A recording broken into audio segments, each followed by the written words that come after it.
Please एकदम शांत। हाँ, तो हम बात करेंगे एटम के बारे में, और एटम में सबसे पहले चीजें थॉमसन के बारे में बात करेंगे। थॉमसन साहब ने क्या बोला कि एटम सबसे छोटा पार्टिकल है, इसके अंदर भी सब एटॉमिक पार्टिकल्स होते हैं, इलेक्ट्रॉन्स और प्रोटॉन्स। चर्चा का विषय ये है कि वो इलेक्ट्रॉन्स और प्रोटॉन असेंबल्ड कैसे है। तो इन्होंने एक दो मॉडल सजेस्ट किए थे, जैसे प्लम पुडिंग वाला और वाटरमेलन वाला, है ना, कि पुडिंग के ऊपर जैसे रेजिन्स वगैरह डाल दो आप, तो वो आपके इलेक्ट्रॉन्स, और जो पुडिंग है पूरे का पूरा वो आपके पास पॉजिटिव चार्ज, ठीक। और ऐसी वाटरमेलन का केस, जैसे वाटरमेलन में लाल लाल वाला पार्ट होता है वो आपका पॉजिटिवली चार्ज, और जो उसके सीड्स होते हैं वो सब इलेक्ट्रॉन्स, ठीक, इन्होंने बताया। बट ये एक चीज बता चुके थे कि जो एटम का साइज है ना, दैट इज 1:2 और स्फेरिकल शेप का है। ये सब चीज डिस्कस कर चुके थे। अब 1911 में रदरफोर्ड के दो स्टूडेंट्स हुआ करते थे, गिगर एंड मार्सटन, जिन्होंने एक अल्फा स्कैटरिंग एक्सपेरिमेंट किया, जो अल्फा स्कैटरिंग के नाम से आप लोगों ने केमिस्ट्री में पढ़ा होगा। उन्होंने क्या किया, उन्होंने ना उनको ये चेक करना था कि क्या रियलिटी में जो थॉमसन साहब ने बोला वो रियलिटी में ऐसे एग्जिस्ट करता है या कुछ अलग कॉन्फ़िगरेशन है। अब इसको ऐसे समझो आप कि मान लो, देखो अब अंधेरा है, ऐसा मान के चलो, और हमें नहीं पता सामने दीवार है या नहीं है। अब हाउ डू वी चेक कि दीवार है या नहीं? या तो हम खुद आगे चलेंगे, आगे चलते चले जाएंगे, अगर हम टकराए तो हमें रियलाइज हो जाएगा दीवार है, तो हम पीछे वापसी आ जाएंगे, अगर दीवार नहीं होगी तो हम आगे कैरी ऑन करते चले जाएंगे। अब उन्होंने भी ऐसे एजम्पशन लिया कि एक एटम लिया, बहुत सारे एटम्स ले लेंगे तो फिर हमें समझ में नहीं आएगा कि कहाँ से टकरा के कहाँ है, ठीक। अब उन्होंने क्या किया, एक एटम लिया, ऐसे मान के चलो एक दीवार है, और दीवार में ना, मतलब अगर दीवार कंप्लीटली पूरी की पूरी फिल्ड है और मैंने यहाँ से 100 बॉल्स ली, उनको फेंका, तो क्या होगा, 100 की 100 जाएंगी, टकराएंगी और वापसी आ जाएंगी। इसका अब बॉल्स को मान लो पॉजिटिव चार्ज और दीवार को भी मान लो पॉजिटिव चार्ज, तो जो जे थॉमसन ने माना कि पॉजिटिवली चार्ज सारे में फैला हुआ है, तो उनकी बात एकदम सेट हो जाएगी। भाई अगर मैं यहाँ से पॉजिटिव चार्ज को फेंकूं तो पॉजिटिव चार्ज की दीवार बनी हुई है, पॉजिटिव चार्ज मैंने यहाँ से फेंक दिया, तो पॉजिटिव पॉजिटिव में रिपल्शन होंगे, तो सारी की सारी बॉल्स वापसी आ जाएगी, ठीक। अब एक दीवार ऐसी इमेजिन करो कि उसमें ना छोटी छोटी ओपनिंग्स हैं, ठीक। मैंने 100 बॉल्स को तो फेंका, मान लो 100 में से 2 बॉल्स वापसी आई, बाकी 98 पार करी गई, तो इसका मतलब क्या समझे कि जो जे थॉमसन ने बोला ऐसा कुछ नहीं है। एटम का जो अंदर वाला पार्ट है वो मोस्टली वैकेंट है, क्योंकि सारी बॉल्स, मैक्सिमम बॉल्स सारी की सारी पार करके चली गई, केवल 2 बॉल टकरा के वापसी आई। अब जो ये 2 बॉल टकरा के वापसी आई, तो ये टकराई क्यों होगी, क्योंकि बॉल्स को हमने पॉजिटिव माना है, तो कहीं ना कहीं इसको कोई पॉजिटिव चार्ज मिल गया होगा जिसके कारण ये रिपल्शन हुआ। ऐसी बात समझ में? बहुत सिंपल सा फंडा लगाया उन्होंने, यही अप्रोच लगाई कि अगर ऐसा होगा तो हम समझ जाएंगे जे थॉमसन ठीक बोल रहा था, और ऐसा नहीं होगा तो हम समझ जाएंगे कि उनकी थ्योरीज में कुछ ना कुछ ड्रॉबैक जो हमें ओवरकम करने हैं। बस सिंपल सा फंडा ये था। तो इन्होंने एक एटम लिया, एक गोल्ड फाइल, जिसका साइज था 2 × 10⁻⁷ मीटर, बहुत छोटा सा। गोल्ड फाइल ऐसे समझ के चलो, जैसे अपन ये काजू कतली नहीं खाते, उस पे सिल्वर फाइल होती है, बहुत पतली ट्रांसपेरेंट है ना। अच्छा, इसकी थिकनेस फिर भी ठीक है, 2 × 10⁻⁷ की थिकनेस देखो, बिल्कुल ना के बराबर, नेग्लिजिबल। 1 माइक्रोमीटर समझ सकते हो ना, बिल्कुल नेग्लिजिबल। तो एक गोल्ड फाइल ली उन्होंने, हाँ ये, इस गोल्ड फाइल के चारों तरफ इन्होंने जिंक सल्फाइड की कोटिंग कर दी बेटा। ये जिंक सल्फाइड की कोटिंग करने का क्या लॉजिक था, क्योंकि हम इलेक्ट्रॉन प्रोटॉन्स को नहीं देख पाते भाई। अल्फा पार्टिकल देखे कभी तुमने, प्रोटॉन्स देखे, इलेक्ट्रॉन्स देखे नहीं, तो हम उनके होने वाले रिजल्ट्स को तो पता लगा सकते हैं। तो बेसिकली क्या किया उन्होंने, यहाँ पर है ना एक बिस्मिथ, एक रेडियो एक्टिव एलिमेंट लिया। इस बिस्मिथ की क्या प्रॉपर्टी है, जब हम निकले पढ़ेंगे तो विल लेट यू नो। यहाँ से ना अल्फा पार्टिकल्स स्कैटर्ड होते हैं, अल्फा पार्टिकल्स एमिट होते हैं, अल्फा बी, बीटा बी, ये सब निकलते हैं, these are radioactive elements. अब जो ये अल्फा पार्टिकल वो हीलियम 4Ha2, यहाँ से जब अल्फा पार्टिकल निकलेंगे तो अल्फा पार्टिकल तो सभी डायरेक्शन में निकलेंगे। हमें चाहिए ऐसा कि अल्फा पार्टिकल सीधा जाए, इस एटम पे स्ट्राइक करे। तो इन्होंने इलेक्ट्रॉन्स की एक बीम बनाई, जैसे वहां पे इलेक्ट्रॉन गन बनाया था डेविशन इन जर्मन में, इलेक्ट्रॉन गन निकल क्रिस्टल पे मारा था, ऐसे इन्होंने भी अल्फा पार्टिकल्स की एक बीम बनाई। अब हमें सीधा चाहिए तो इसको कहते हैं सीधे रास्ते वाले पे बोलते हैं कोलिमेट करना। तो इन्होंने क्या किया, लेड बॉक्स में इसको बिस्मिथ को अंदर पैक कर दिया। लेड कंटेनर में पैक करने का रीजन कि जो भी अल्फा पार्टिकल यहाँ से निकलेंगे ना, ये लेड कंटेनर इसको एब्जॉर्ब कर लेगा। तो जो अल्फा पार्टिकल सीधा निकलेंगे बस वही अवेलेबल होंगे। यहाँ पर भी लेड की ब्रिक्स लगाई इन्होंने। ये समझ में आया ब्रिक्स क्यों लगाई, कि जिससे अल्फा पार्टिकल हाँ सीधे जाए। इनको बोलते हैं कोलिमेट कर देना अल्फा पार्टिकल्स को। यहां से अल्फा पार्टिकल्स निकलते हुए ऐसे, ठीक। अब अल्फा पार्टिकल अगर एटम वेकेंट है, खाली स्पेस है, तो अल्फा पार्टिकल इसको निकल के चले जाएंगे और जिंक सल्फाइड की कोटिंग के साथ इंटरेक्ट करेंगे। जैसे यहाँ पर इंटरेक्ट करेंगे, ये जिंक सल्फाइड की कोटिंग वाला जो पार्ट जहां पर अल्फा पार्टिकल आएगा ना, वो चमकेगा और वो चमक हमें महसूस हो जाएगी, दिख जाता है। अच्छा चमकाई, तो उससे हम ऑब्जर्व कर पाएंगे कि अल्फा पार्टिकल इसको क्रॉस करके जा रहे हैं या नहीं जा रहे। बात समझ में आ रही। यहां से जो ये अल्फा पार्टिकल निकल रहे हैं, इनके पास अच्छी खासी स्पीड होती है, that is 5.5 mega electron volt. Mega का मतलब 10 की पावर 6 इलेक्ट्रॉन वोल्ट, 1.6 इंटू 10 की पावर -19 जूल। अच्छी खासी एनर्जी, ये ऐसे जाते हैं। अब ये जो है ना भाई, इन्होंने बहुत सारी ऑब्जर्वेशन की। तो ऑब्जर्वेशन क्या की कि जो आपके पास नंबर ऑफ पार्टिकल्स और थीटा स्कैटरिंग एंगल के बीच का ग्राफ बनाया, तो वो ग्राफ की ऑब्जर्वेशन कुछ ऐसी आई कि 10 की पावर 7 यानी करीबन करीबन 10 लाख पार्टिकल्स तो सीधा पार करके चलेंगे। उनमें से करीबन करीबन 100 पार्टिकल्स ही वापसी टकरा के। अब खुद सोचो 10 लाख में से 100 वापसी आ रहे, तो इससे क्या एनालाइज कर पा रहे हो आप कि मोस्टली स्पेस कैसा है। भाई 10 लाख पार्टिकल भेजे, 10 लाख मान लो, 10 लाख पार करके चलेगी, केवल 100 ही रिफ्लेक्ट होके आ रहे हैं, वापसी आ रहे हैं। तो इसका मतलब क्या है कि मोस्टली स्पेस तो खाली है। तो जो जे थॉमसन का वो प्लम पुडिंग वाला वाटरमेलन सीड्स वाला वो कॉन्सेप्ट था, वो तो फेल होता दिखाई दे रहा था।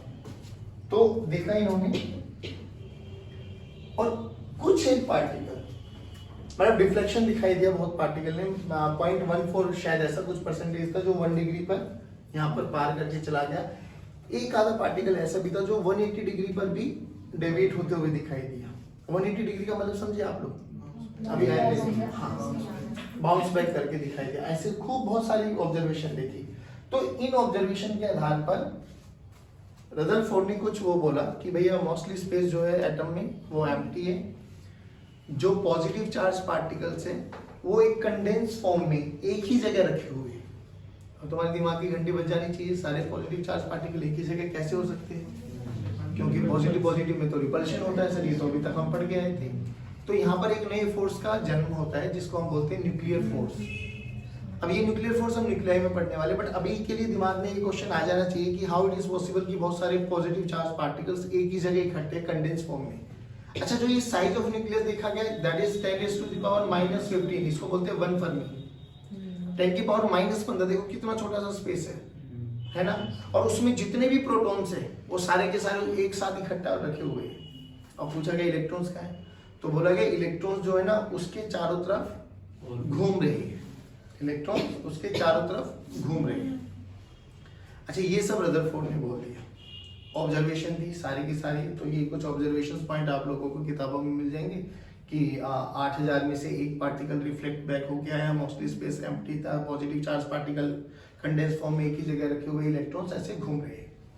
ये सब ऑब्जर्वेशन हम लोगों ने देखा। अब इस ऑब्जर्वेशन के बाद ना कुछ 2-3 बेसिक टर्म्स थी, वो देख लो। एक कि मान लो अगर ये हमारे पास न्यूक्लियस है, हाँ, इसको न्यूक्लियस बोला गया बच्चों, पॉजिटिव चार्ज पार्टिकल जहां कंडेंस फॉर्म में रखे हैं दैट इज न्यूक्लियस।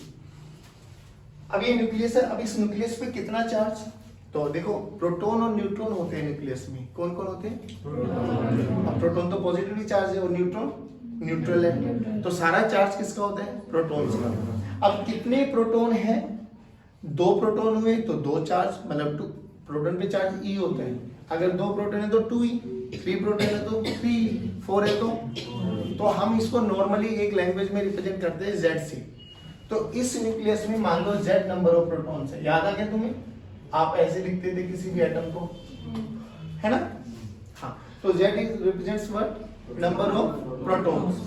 जितने भी प्रोटॉन्स है, चाहे वो 1 हो, चाहे वो 2 हो, चाहे वो 3 हो, हाइड्रोजन लाइक एटम के लिए ये हाइड्रोजन के लिए 1 हो जाएगा, हाइड्रोजन लाइक एटम के लिए 2 एंड 3 भी हो जाएगा, है ना। तो ये इस पे चार्ज कितना बाबा, E, ध्यान रखना ये न्यूक्लियस पे चार्ज है Z into E। अब Z की वैल्यू कुछ भी हो, हाइड्रोजन लाइक एटम के बारे में बात चर्चा करेंगे तो हाइड्रोजन के लिए 1, हीलियम के लिए 2, लिथियम के लिए 3, ऐसे होता ना। चलो अब जब हम लोग ने अल्फा पार्टिकल की रेज मतलब एक यहाँ से रे इम्पार्ट की alpha particle A B alpha, अब ध्यान से देखो, जो कि सारे अल्फा पार्टिकल जितने निकलेंगे उनके पास कुछ ना कुछ तो काइनेटिक एनर्जी है सर, अच्छी सफिशिएंट काइनेटिक एनर्जी है। पहले इसके बारे में बात करते हैं, इनके नंबरिंग कर दो, थोड़ा और इजी बनेगा। 2 3 4 5। थर्ड वाले पार्टिकल को देखो, सीधा गया, इसके पास काइनेटिक एनर्जी है, ये भी positive, helium alpha particle positively charge होते हैं, सबसे हैवी होते हैं, ध्यान रखना इस चीज को। तो ये पॉजिटिवली चार्ज पार्टिकल है, सीधा गया, जाते जाते ये भी पॉजिटिव, ये भी पॉजिटिव, तो इनमें क्या होने वाला है, रिपल्शन। यानी एक समय ऐसा आएगा कि इसकी काइनेटिक एनर्जी किसमें कन्वर्ट होती चली जाएगी, क्योंकि अल्टीमेटली कहीं ना कहीं रिपल्शन के कारण वेलोसिटी तो कम होती चली जाएगी। तो एक पॉइंट ऐसा आएगा जहां पर ये क्या हो जाएगा, रुक जाएगा। जब ये रुक जाएगा तो कितने डिस्टेंस पे रुक आएगी न्यूक्लियस से, इसको बोला जाता है डिस्टेंस ऑफ क्लोजेस्ट अप्रोच। क्या बोला जाता है, निकालने का बहुत सिंपल सा तरीका है। Kinetic energy of alpha particle is converted into potential energy of this system. अब पोटेंशियल एनर्जी का फॉर्मूला बोलो, K Q1 Q2 by R, K Q1 Q2 by R। तो देखो अल्फा पार्टिकल की काइनेटिक एनर्जी यानी K यानी 1/2 m into v square लिख सकता हूं ना। दिस इज इक्वल टू, इस पे चार्ज Q मान लेते हैं अभी के लिए, हाँ, इस पे चार्ज Q ZE, तो Q of alpha into ZE मतलब Z into E into K by R naught. अच्छा अल्फा पे चार्ज कितना होता है, 2E, कितना होता है, पता है ना ये तो, हाँ, तो 2 इंटू Z इंटू E का square into K by R naught, ये हमें पता होगा, बड़ा वर्सेटाइल फॉर्मूला बेटा ये। क्या यहाँ से मैं R नॉट की वैल्यू निकाल सकता हूँ, R not is what, distance of closest approach. समझ में आ गया। आप सोचो अब जब ये वाला पार्टिकल चलेगा, ये वाला पार्टिकल भी चल रहा होगा, ये भी चलेगा, नीचे वाले भी चलेंगे, ये भी, है ना, बिल्कुल सेम रिजल्ट आएंगे। देख ध्यान से, ये जो चलेगा तो ये इसका वेलोसिटी वेक्टर है बच्चे, ये ऐसे चल रहा था, ठीक है, this is velocity vector.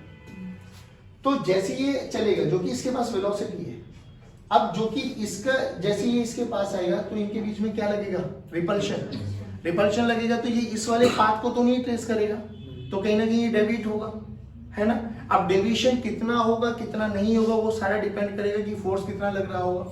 Come force लगेगा तो कम डेविएट होगा, ज्यादा फोर्स लगेगा तो अच्छा, कम और ज्यादा किस पे डिपेंडेंट है, आर पे। याद करो फोर्स का formula K Q1 Q2 by, जितना आर कम होगा उतना फोर्स, जितना आर ज्यादा होगा उतना फोर्स।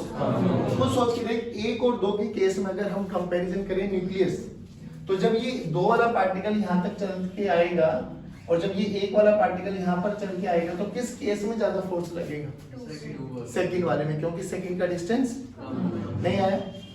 अब यहाँ पर एक और टर्म डिफाइन की गई जिसको हम बोलते हैं इंपैक्ट पैरामीटर। इंपैक्ट पैरामीटर क्या है, परपेंडिकुलर डिस्टेंस। देखो ये न्यूक्लियस को ज्वाइन करने वाली लाइन है, वेलोसिटी वेक्टर से इसके सेंटर ऑफ द न्यूक्लियस के परपेंडिकुलर डिस्टेंस दो कर दो वेलोसिटी वेक्टर पे, this is impact parameter, B represented by B।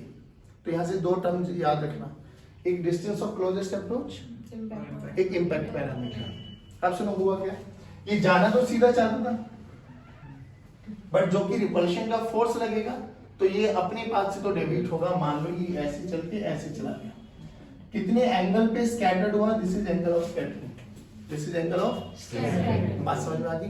There is a relation between B and theta, वो रिलेशन देखो, B this is equals to K Z E square cot theta by 2 by kinetic energy। ध्यान से देखना, cot square theta by 2 है या cot theta by 2 होता है पक्का? हाँ, ये फॉर्मूला है। B this is equal to K कौन सा है? 1/4 pi epsilon naught electrostatic constant, K Z square cot theta by 2 by kinetic energy. K ने K को बचा क्या? E, ऐसा नहीं हो सकता। तो नीचे क्या है? हाँ, कभी K को उड़ा के नीचे बजा सर E बच गया ऊपर खत्म। वो K 1/4 पाई एप्सिलॉन नॉट है, ये K काइनेटिक एनर्जी। इतना समझ में आया? अच्छा, अब देखो ये इसमें डेविएशन कम होगा, इसमें डिफ्लेक्शन कम होगा क्योंकि फोर्स कम लगेगा। ऐसे नीचे ग्राफ बना सकते हो आप लोग। बात समझ में आ गई? क्या ये रदरफोर्ड के जो एक्सपेरिमेंटल ऑब्जर्वेशन थी ये चीज समझ में आई थोड़ा बहुत? अब इनकी जो ये बेचारे कहाँ फंस गए, ये एक जगह मर गए बेचारे। वैसे इनकी ऑब्जर्व बढ़िया चलते जा रहे थे, गीगर एंड मार्शल काफी हद तक इन्होंने इंप्रूव कर दिया। तो 1911 के आसपास की बात है। इन्होंने क्या बोला कि देखो, इन्होंने अपनी ऑब्जर्वेशन से देखा कि ये न्यूक्लियस है हमारे पास, हाँ, जिसमें चार्ज है Z/E और इलेक्ट्रॉन्स ऐसे घूम रहे हैं। अब इन्होंने बोला देखो ये इलेक्ट्रॉन है, ये पॉजिटिव चार्ज है, तो इन पे एक फोर्स ऑफ अट्रैक्शन लगेगा। यानी जो इलेक्ट्रॉन्स है ना, इलेक्ट्रॉन पे एक कॉन्टिन्यूसली फोर्स लगेगा जिसके कारण इलेक्ट्रॉन्स कॉन्टिन्यूसली एक्सेलरेट करेगा। ठीक है, एक्सेलरेट करेगा तो ये क्या करता है? अभी याद करो, हम लोगों ने इलेक्ट्रोमैग्नेटिज्म स्टार्ट किया था। जब इलेक्ट्रोमैग्नेटिज्म में हम लोगों ने इलेक्ट्रॉन्स के 3 पार्ट पढ़े थे, मतलब चार्ज के ऊपर। रेस्ट पर है, यूनिफॉर्म स्पीड से चलेगा, और जब चार्ज पागल हो जाएगा, एक्सेलरेट करेगा। तो जब चार्ज एक्सेलरेट करता है तो इलेक्ट्रोमैग्नेटिक वेव्स को जनरेट करता है। क्या दोबारा बोलो इस लाइन को?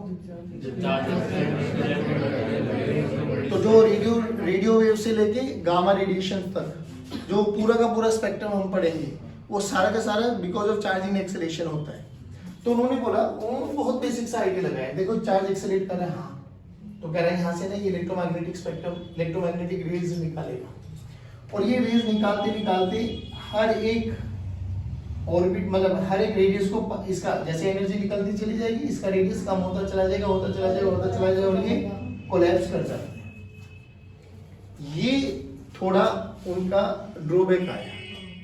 उन्होंने बोला कि ये कॉन्टिन्यूसली घूमता रहेगा, एनर्जी को एमिट आउट करता रहेगा, और ये इसका रेडियस लगातार धीरे होता होता होता होता कोलैप्स कर जाएगा। इस कहानी के करीबन 2 साल बाद 1913 के आसपास नील बोर आए। वो भी बेसिकली ये सारे के सारे रदरफोर्ड के ही होते, उसी के अंडर ये अपनी डॉक्टरेट वगैरह कर रहे थे। तो नील बोर ने बोला बाकी तो सब ठीक है, बट जो आपने यहाँ पर बोला ना, ये आपने थोड़ा सा गलत बोल दिया। अब वो नील बोर्स के पोस्टुलेट आए थे। पहला तो पोस्टुलेट वही था कि जो ग्रेविटेशनल, जो इलेक्ट्रोस्टैटिक फोर्स है वो इसको सेंट्रीपिटल फोर्स प्रोवाइड कर रहा है। याद है? देख वहां पर हम लोग यूज करते थे मैग्नेटिक इफेक्ट वाले चैप्टर में, QVB sin theta equals to mv square by r। वहां पर मैग्नेटिक फोर्स रिस्पॉन्सिबल था सेंट्रीपिटल फोर्स प्रोवाइड करने में। यहाँ पर कौन सा फोर्स रिस्पॉन्सिबल है? इलेक्ट्रोस्टैटिक। यानी हम क्या लिख सकते हैं? K Q1 Q2 by r square this is equals to mv square by r। फिर उन्होंने बोला कि जो ये इलेक्ट्रॉन्स घूमेंगे ना, ये एक स्टेबल ऑर्बिट में घूमते हैं, स्टेबल ऑर्बिट में। उसने तो बोला वो हर एक ऑर्बिट में घूमेंगे और एनर्जी को रेडिएट आउट करेंगे। नील बोर ने बोला नहीं, ऐसा नहीं है, इलेक्ट्रॉन्स घूमेंगे तो एक स्टेबल ऑर्बिट में, और एनर्जी एमिट आउट वो तभी करेंगे जब वो एक्साइट या डी एक्साइट हो रहे होंगे। मतलब एक्साइट हो रहे होंगे तो एनर्जी लेंगे, डी एक्साइट हो रहे होंगे तो एनर्जी देंगे। अभी विल डिस्कस इट कि क्या होने वाला है, बट ये था उनका। तो उन्होंने बोला कि ऑर्बिट, कौन से ऑर्बिट में इलेक्ट्रॉन्स पाए जाएंगे? तो उन्होंने बोला जिनका एंगुलर मोमेंटम NH/2π के बराबर है। n यहाँ पे इंटीजर नंबर है, h/2π, ये उसका एंगुलर मोमेंटम था। अच्छा, ये एंगुलर मोमेंटम हम 11th स्टैंडर्ड में भी पढ़ चुके थे, mv cross r, mvr sin theta, छोड़ो ना, mvr sin थीटा पढ़ा है ये हम लोगों ने, ये सब चीजें। ठीक है, तो ये सब उनके पोस्टुलेट थे, और इस पोस्टुलेट के बाद हम थोड़ी सी कैलकुलेशन करेंगे। बात समझ में आई थोड़ा थोड़ा? अब देखो, बस अब बातें हो गई तो स्टार्ट करें। चलिए, तो सबसे पहले ये हमारा न्यूक्लियस पे कितना चार्ज Z/E, इससे r दूरी पर स्मॉल r ले लेते हैं, यहाँ पर इलेक्ट्रॉन रिवॉल्व करते हैं। अब देखो इलेक्ट्रॉन है, इसका मास m है और चार्ज e है। ध्यान रखना बाबा, इलेक्ट्रॉन पे चार्ज कैसे होता है, नेगेटिव पॉजिटिव नेगेटिव, ध्यान रखेंगे इसको, ठीक है। तो उन्होंने पहले पोस्टुलेट में तो क्या बोला कि जो इनके बीच में अट्रैक्शन का फोर्स है that is responsible for centripetal force. चलो जल्दी बोलो, अट्रैक्शन का force K Z E into E by R का square, this is equals to mass of electron, velocity of electron का स्क्वायर इनटू R। क्या ये चीज समझ में आ गई? पक्का? हाँ। दूसरा पोस्टुलेट बोलो, दूसरा पोस्टुलेट क्या बोला उन्होंने कि जो इलेक्ट्रॉन्स घूमेंगे ना वो स्टेबल ऑर्बिट में घूमेंगे, और स्टेबल ऑर्बिट वो होगा जिसके पास एंगुलर मोमेंटम NH/2π। अच्छा मुझे एक बात बताओ, जब ये सर्कल में घूम रहा है तो इसके पास कोई ना कोई तो वेलोसिटी वेक्टर होगा बाबा। तो what is the relation between velocity vector and R vector? R vector और वेलोसिटी वेक्टर में एंगल हमेशा क्या रहेगा, और किसी भी पॉइंट पर देखो, ठीक है ना। तो जो एंगुलर मोमेंटम होता है 11th स्टैंडर्ड में हम लोगों ने ये भी पढ़ा कि mvr sin थीटा होता है, sin थीटा हमेशा 90 डिग्री, sin 91, तो एंगुलर मोमेंटम हमेशा ये रहेगा mvr। दोनों को इक्वेट करो तो mvr की वैल्यू क्या होगी, NH/2π। अब ध्यान से देखना बच्चों, इक्वेशन नंबर 1 इक्वेशन नंबर 2, हमारे पास बेसिकली दो ही वेरिएबल है, दो ही इक्वेशन है। कौन कौन? या तो वेलोसिटी और रेडियस। ध्यान से देख, बाकी सब चीजें कांस्टेंट है। देखो देखो भाई, K कांस्टेंट, Z कौन सा न्यूक्लियस, कौन से एटम के बारे में बात कर रहा है उसके न्यूक्लियस वो भी constant, E constant, M constant, तो बचा क्या R और V। तो दो वेरिएबल है, दो इक्वेशन बनानी है। Now what you have to do, elimination method. इसमें से एक बार V की वैल्यू निकाल दो, इसमें पुट कर दो तो R आ जाएगा, यहाँ से R की वैल्यू निकाल लो, इसमें पुट कर दो तो V आ जाएगा। नहीं समझे आप लोग? क्या इसमें से एक में V निकालेंगे तो R आ जाएगा, R की वैल्यू रखेंगे तो V आ जाएगा। चलो रखवा के देखो एक बार, यहाँ से V की वैल्यू बोलो, ये तो खत्म कर सकता हूँ। NH/2πm into R। Very good, NH/2πm into R। चलिए this is your third equation.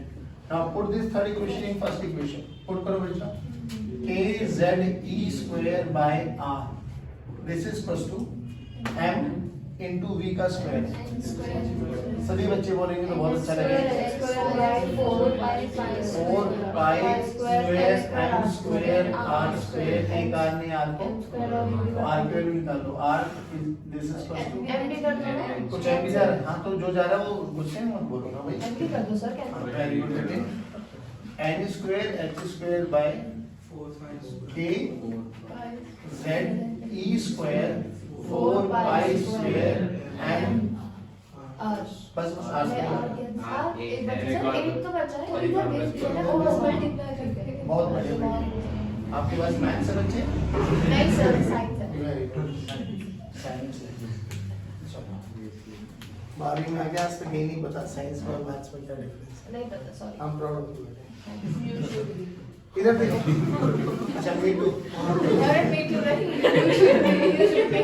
अच्छा इधर देखो, H एक कांस्टेंट नंबर है, K कांस्टेंट नंबर है, Z अगर हाइड्रोजन के लिए बात करेंगे तो 1, हाइड्रोजन लाइक एटम के लिए बात करेंगे तो 1 2 3 कुछ भी हो जाएगा। E कांस्टेंट है, 4π² कांस्टेंट है, M कांस्टेंट है। तो यहाँ से देखो एक चीज, R की वैल्यू अगर मैं इन सभी कांस्टेंट को हटाऊं, N² को इधर रखूं और Z को इधर रखो, बाकी ध्यान से देख, H² by KE² 4π² M, ये सब क्या है बच्चा?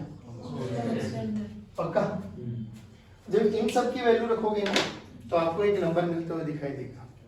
अगर हम हाइड्रोजन एटम के बारे में बात करें तो पुट Z की वैल्यू 1, और फर्स्ट ऑर्बिट के बारे में बात करें तो पुट N की वैल्यू 1। तो radius of first orbit R naught, ये वैल्यू आती दिखाई देती है 0.53 एंगस्ट्रॉम, 5 to 9 एंगस्ट्रॉम होती है, करीबन हम 0.53 एंगस्ट्रॉम लिख सकते हैं। ये किसकी वैल्यू है? जो ये बबल में बनाया गया है। अगर मुझे nth ऑर्बिट का रेडियस निकालना है तो ये वैल्यू तो बार बार रिपीट होगी, बस क्या चेंज हो जाएगा, n और z। भाई अगर हम हाइड्रोजन लाइक के लिए बात करें तो n की वैल्यू 2 रखते चले जाओ, 3 रखते चले जाओ, 4 रखते चले जाओ, है ना? बात समझ में आ रही? तो बस nth ऑर्बिट के लिए देखो क्या हो गया, r0 कोई नहीं, किसी के लिए भी बात कर लेना, जनरल एटम के लिए n स्क्वायर बाय z। अब ध्यान से देख, r0 की वैल्यू ये है, जैसे जैसे मैं रेडियस बढ़ाता, नंबर ऑफ ऑर्बिट बढ़ाता जा रहा हूं, n की वैल्यू 1, n की वैल्यू 2, तो रेडियस उसका स्क्वायर टाइम्स बढ़ता चला जा रहा है। नहीं आया इसमें? पक्की बात है? डन? अब सुनो, अब सिमिलरली ऐसे ही काम करो, यहां से v की वैल्यू, r की वैल्यू निकालो, यहाँ पे पुट करो, कर लेंगे आप लोग ये। तो यहाँ से एक रिलेशन आपको दिखाई देगा, वो मैं डायरेक्ट लिख देता हूँ, Vn this is equal to, एक वैल्यू आएगी V0 और ये वाली किसके बराबर आएगी, Z बाय n। सही बोलो ना? जो V0 की वैल्यू आती है ना, that is C by 137 metre पर सेकेंड। रख लो आप, कंफ्यूजन में मत हो, रखो। यहाँ से R की वैल्यू निकालो बेटा, R की वैल्यू उठाओ, यहाँ रख दो, V नीचे आ गया ना। बताओ यहाँ से क्या है R की value, NH by 2 pi m into V। सही है? उठा के यहाँ रखो। एक काम करो, इसको इधर ले जाओ, है ना? हाँ, ये यहाँ पे भी रख सकते हैं डायरेक्ट, यहीं रखो ना डायरेक्ट।